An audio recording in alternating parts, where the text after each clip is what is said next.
100% ಕಾಂಗ್ರೆಸ್ಗೆ ಯಾವ ಅಡ್ಡ ಮತದಾನದ ಭಯಾನೂ ಇಲ್ಲ.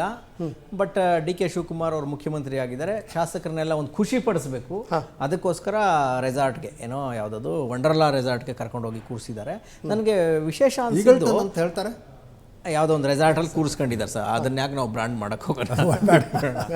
ನನಗೆ ವಿಶೇಷ ಅನಿಸಿದ್ದು ಸುರ್ಜೇವಾಲಾ ಅವ್ರು ಕೂತಿದ್ದಾರೆ, ಮುಖ್ಯಮಂತ್ರಿ ಕೂತಿದ್ದಾರೆ, ಮಾಜಿ ಮುಖ್ಯಮಂತ್ರಿ ಸಿದ್ದರಾಮಯ್ಯ ಅವರು ಕೂತಿದ್ದಾರೆ, ಈ ಕಡೆ ಲಾಸ್ಟಲ್ಲಿ ಯತೀಂದ್ರ ಅವ್ರ ಮೇಲ್ಗಡೆ ಕೂರಿಸಿದ್ದಾರೆ. ಯಾರೋ ಮುನಿಯಪ್ಪನವರಿದ್ದಾರೆ, ಜಾರ್ಜ್ ಅವರಿದ್ದಾರೆ, ಹರಿಪ್ರಸಾದ್ ಅವರಿದ್ದಾರೆ. ಆ ಸ್ಟೇಜಿಗೆ ಬಂದ್ಬಿಟ್ರ ಅಂತ ಯಾರೋ ಯತೀಂದ್ರ ಅವರು ಏನೋ ವಿಶೇಷ ಅಂತ ಅನಿಸ್ತಾ ಇದೆ ಸರ್. ಏನು ಸಚಿವರು ಅಂತ ಕೂರಿಸ್ತಿದ್ದಾರೆ ಅಥವಾ ಏನು ಒಂದು CLP ಸಭೆಗೆ ಯತೀಂದ್ರ ಅವರು ಏನು ಅಂತ ನಂಗೆ ಅರ್ಥ ಆಗ್ತಾ ಇಲ್ಲ.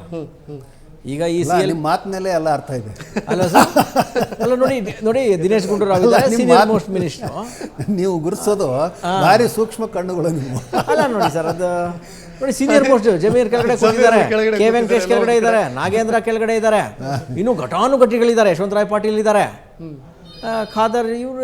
ನನಗೆ ಅರ್ಥ ಆಗ್ತಾ ಇಲ್ಲ. ಅದೇನು ನಮ್ಮ ಪೊಲಿಟಿಕಲ್ ರಿಪೋರ್ಟರ್ ಕೇಳಿ ನೋಡಬೇಕು, ಏನು ಒಂದು ಫೋನೋಗೇನೋ ತಗೊಳಂಗಿದ್ರೆ ಟ್ರೈ ಮಾಡಿ, ಅಲ್ಲೇ ಇದ್ದಾರಲ್ಲ ನಮ್ಮ ರಿಪೋರ್ಟರ್ ಕೇಳೋಣ. ಎರಡನೇದು ಸರ್, ಇನ್ನೇನಿಲ್ಲ, ಈ CLP ಅಲ್ಲಿಂದ ಒಂದು 3 ದಿನ ಖುಷಿಯಾಗಿಡ್ತಾರೆ, ಆಮೇಲೆ ಕರ್ಕೊಂಬಂದು ಇಲ್ಲಿ ಓಟ್ ಹಾಕ್ಸ್ತಾರೆ. ಅದು ಓಟ್ ಹಾಕಿದ್ಮೇಲೆ ರಾಜಣ್ಣ ಅವ್ರದ್ದು ಅಂತ ಹೇಳ್ತಾ ಇದ್ರು, ಅದು ರಾಜಣ್ಣ ಅವ್ರದ್ದು ಸರ್. ಬೇಡ ಬಿಡಿ ಸರ್, ಅದನ್ನ ಈಗ ಡಿಸ್ಕಷನ್ ಮಾಡೋದು ಬೇಡ, ನಾಳೆಗೆ ಮಾಡೋಣ ಅಂತ. ರಾಜಣ್ಣ ಅವ್ರದ್ದು ಒಂದು ಒಳ್ಳೆ ಸುದ್ದಿ ಬಂದಿದೆ. ಅದೇ ಆಮೇಲೆ ಏನೋ ಅಲ್ಲಿಂದ ಸೀದಾ ಬಂದು ಓಟ್ ಹಾಕಿದ ಮರುಕ್ಷಣನೇ ಈಗ ವಿನಯ್ ಕಾರ್ತಿಕ್ ಗೆಲ್ಲೋದು ಕನ್ಫರ್ಮ್ ಸರ್, ಅದ್ರಲ್ಲಿ ಡೌಟೇ ಇಲ್ಲ. ಇವ್ರಿಗೆ ಮೆಜಾರಿಟಿನೂ ಇದೆ, ಆಲ್ರೆಡಿ ಬುಕ್ ಮಾಡಿದ್ದು ಆಗಿದೆ. ಇನ್ನು ಹೊಸದಾಗಿ ಸುದ್ದಿ ಬಂತು, ಎ ಮಂಜು, ಯಾರೋ ಸಮೃದ್ಧಿ ಮಂಜು, ಆಮೇಲೆ GT ದೇವೇಗೌಡರು, ST ಸೋಮಶೇಖರ್ ಅವರು, ಏನೋ ಹೆಬ್ಬಾರ್ ಅವರು, ಜೊತೆಗೆ ಇನ್ನೊಂದೆರಡು ಹೆಸರು ಬಂತು. ಆಲ್ರೆಡಿ ಎಲ್ಲರೂ ಕವರ್ ಮಾಡಿ ಇಟ್ಕೊಂಡಿದ್ದಾರಂತೆ. ಅವತ್ತೇ ಓಟ್ ಹಾಕ್ಬೇಕಾದ್ರೆ ಗೊತ್ತಾಗಬೇಕು ಯಾರು ಮಾಡಿದ್ರು, ಕ್ರಾಸ್ ವೋಟಿಂಗ್ ಅಂತ ಗೊತ್ತಾಗ್ತದೆ. ಬಟ್ ಇವರು ಓಟ್ ಹಾಕಿದ ಮರುಕ್ಷಣನೇ ಇವಿಷ್ಟು ಜನ ಇದ್ದಾರಲ್ಲ, ಒಂದು 4 ಗುಂಪುಗಳಾಗಿ, ಒಂದು ಹೈಕಮಾಂಡ್ ಗುಂಪಾಗಿ ದೆಹಲಿಗೆ ಹೋಗ್ತಾರೆ, ಒಂದು ಸಿದ್ದರಾಮಯ್ಯನವ್ರ ಬಣವಾಗಿ ದೆಹಲಿಗೆ ಹೋಗ್ತಾರೆ, ಇನ್ನೊಂದು DK ಶಿವಕುಮಾರ್ ಅವ್ರ ಬಣವಾಗಿ ಹೋಗ್ತಾರೆ. ಇವರು ಬಂದಿನ್ನು ಯಾವತ್ತು ಫೈನಲ್ ಆಗ್ತದೋ ಗೊತ್ತಿಲ್ಲ. ಇನ್ನು ಮಂತ್ರಿಗಿರಿಯ ಸೆಕೆಂಡ್ ಲಿಸ್ಟು, ಅಲ್ಲಿವರೆಗೆ ಇವ್ರು ಯಾರಿಗೂ ನೆಮ್ಮದಿ ಇಲ್ಲ, ಒಂದು ಕ್ಷಣದ ನೆಮ್ಮದಿನೂ ಇಲ್ಲ. ಆಮೇಲೆ ಇನ್ನೊಂದು ಡಿಸ್ಕಷನ್ ಶುರು ಆಗ್ತಿದೆ ಸರ್, ಇದನ್ನು ಹೀಗೆ ರಾಹುಕಾಲ ನೋಡಿ, ಆ ಪೂಜೆಯ ಸಮಯ ನೋಡಿ, ಸಮಯ ಸಂದರ್ಭ ನೋಡ್ಕೊಂಡು ಇನ್ನೊಂದು ತಿಂಗಳು, ಒಂದು 2 ತಿಂಗಳು ಹೇಳಿದ್ರೆ ಹೆಂಗೂ DK ಶಿವಕುಮಾರ್ ಅವ್ರಿಗೆ ಕೆಲಸ ಮಾಡುವಂಥ ಎಲ್ಲ ಶಕ್ತಿ ಸಾಮರ್ಥ್ಯ ಇದೆ. ಕೂತು ಅಷ್ಟು ಇಲಾಖೆಗಳನ್ನ ಹೆಂಗೋ ನಿಭಾಯಿಸ್ತಾರೆ. ಈ 14 ಜನ ಸೀನಿಯರ್ಗಳು ಸಮಾಧಾನ ಮಾಡಿದ್ದಾರೆ. ಉಳಿದಿದ್ದನ್ನು ಕೊಟ್ಟರು ಆಗುತ್ತೆ, ಕೊಡದಿದ್ರೂ ಆಗುತ್ತೆ ಅನ್ನೋ ಥರ ಟಾಕು ಶುರುವಾಗಿದೆ.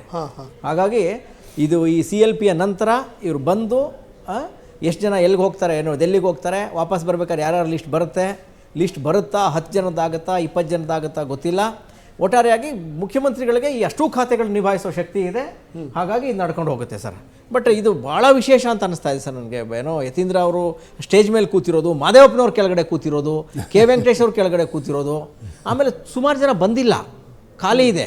ಸೀನಿಯರ್ ಸತೀಶ್ ಜಾರಕಿಹೊಳಿ ಕಾಣ್ತಾ ಇಲ್ಲ, ತುಂಬ ಜನ ಲೀಡರ್ಗಳು ಕಾಣ್ತಾ ಇಲ್ಲ. ಬಂದಿದೆ ಇವತ್ತು. ದೇಶಪಾಂಡೆ ಅವರು ಇಲ್ಲ, ದೇಶಪಾಂಡೆ ಅವ್ರು ಕಾಣ್ತಾ ಇಲ್ಲ, ಸೀನಿಯರ್ ಮೋಸ್ಟ್ ಲೀಡರ್ಗಳು ಕಾಣ್ತಾ ಇಲ್ಲ. ಇರ್ಲಿ ನೋಡಿ, ಖಂಡ್ರೆ ಅವ್ರ ಕೆಳಗಡೆ ಕೂತಿದ್ದಾರೆ ಸರ್. ಅದು ಯಾವ ಆ್ಯಂಗಲಿಂದ ಯತೀಂದ್ರ ಅವರು ಅಲ್ಲಿ ಬಡ್ತಿ ಪಡೆದ್ರು ಅಂತ ಒಂದು ಕುತೂಹಲ ನಮಗಿದ್ದೇ ಇದೆ. ಇರಲಿ ಸರ್, ನೆಕ್ಸ್ಟ್ ಸುದ್ದಿಗೆ ಹೋಗೋಣ.